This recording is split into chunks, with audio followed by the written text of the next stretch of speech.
Cette émission est produite par Horizon Média. H-Média, c'est différent.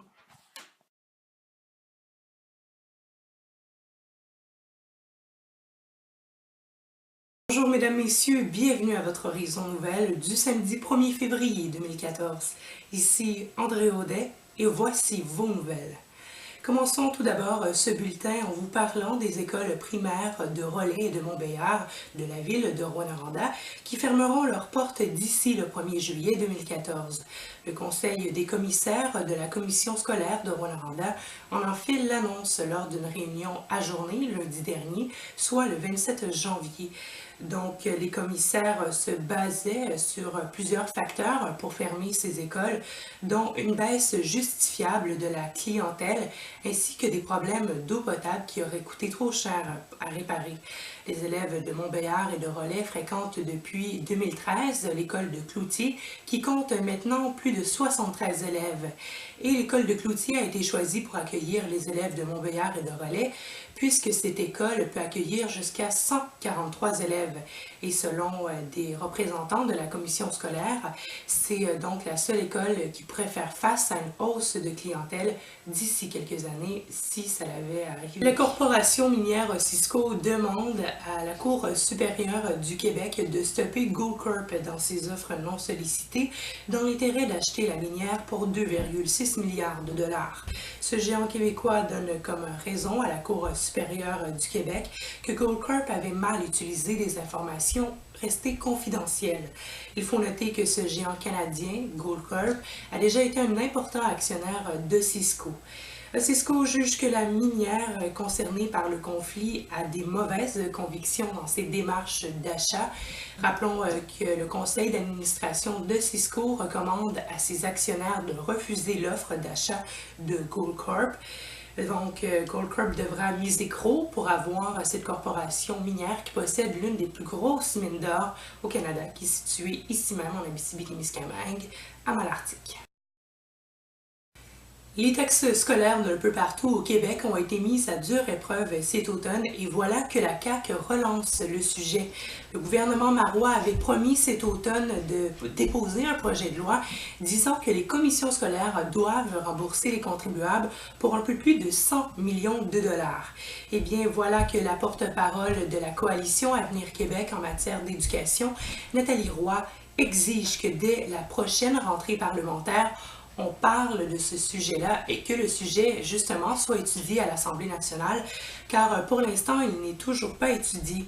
Donc, la Fédération des commissions scolaires du Québec a pris position sur ce projet de loi en disant que donc il y aurait des coupures au service des élèves et ce, de manière inévitable, si le gouvernement marois va de l'avant avec ce projet de loi.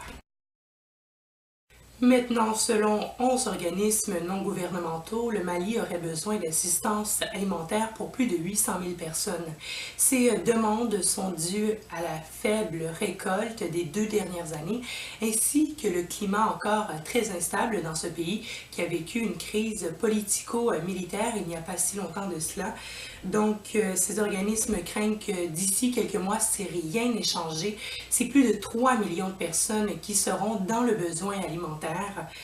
Le Bureau des Nations Unies confirme que c'est plus de 1,4 million de personnes qui ont été aidées en 2013 et cela a coûté 477 millions de dollars en 2013 pour les acteurs alimentaires qui sont venus aider la population malienne.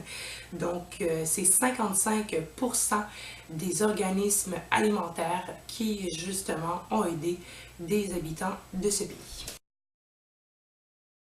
Ici Audrey et voici ma chronique culturelle. Alors, selon le rapport de la police, Justin Bieber aurait été sous l'influence de l'alcool, de cannabis et de Xanax lors de son arrestation pour excès de vitesse au volant de sa Lamborghini à Miami. Justin Bieber affirme avoir fumé toute la nuit à son studio. Il est également accusé de voies de fait à Toronto à la suite d'une agression contre un chauffeur de limousine. La police affirme que Justin Bieber est l'une des 6 personnes se trouvant à l'intérieur de la limousine lorsque le chauffeur aurait été frappé plusieurs fois à la tête. Il devra donc comparaître le 10 mars prochain en cour. Également, les Américains sont découragés de son comportement et veulent que ce dernier rentre au Canada. Plus de 100 000 personnes auraient signé la pétition pour que ce dernier retourne dans sa ville, dans son pays natal. Barack Obama devra donc se pencher sur ce sujet. Merci et bonne semaine.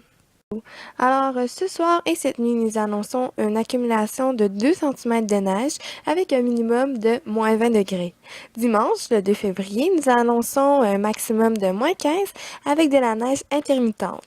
Pour ce lundi 3 février, nous annonçons un minimum de moins 23 degrés et un maximum de moins 13 et ce sera ensoleillé. Mardi aussi, ce sera ensoleillé avec un minimum de moins 21 degrés et un maximum de moins 13. Alors voilà, c'est déjà tout pour nous en ce samedi 1er février 2014.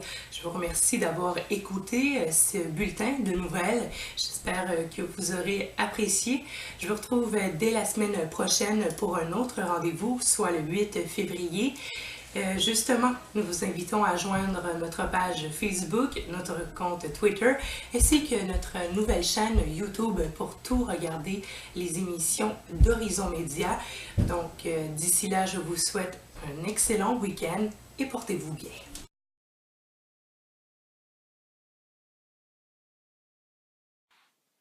Nous vous invitons à joindre notre compte Facebook, notre compte Twitter, ainsi que notre toute nouvelle chaîne YouTube, parce que, avec H-Media, c'est différent.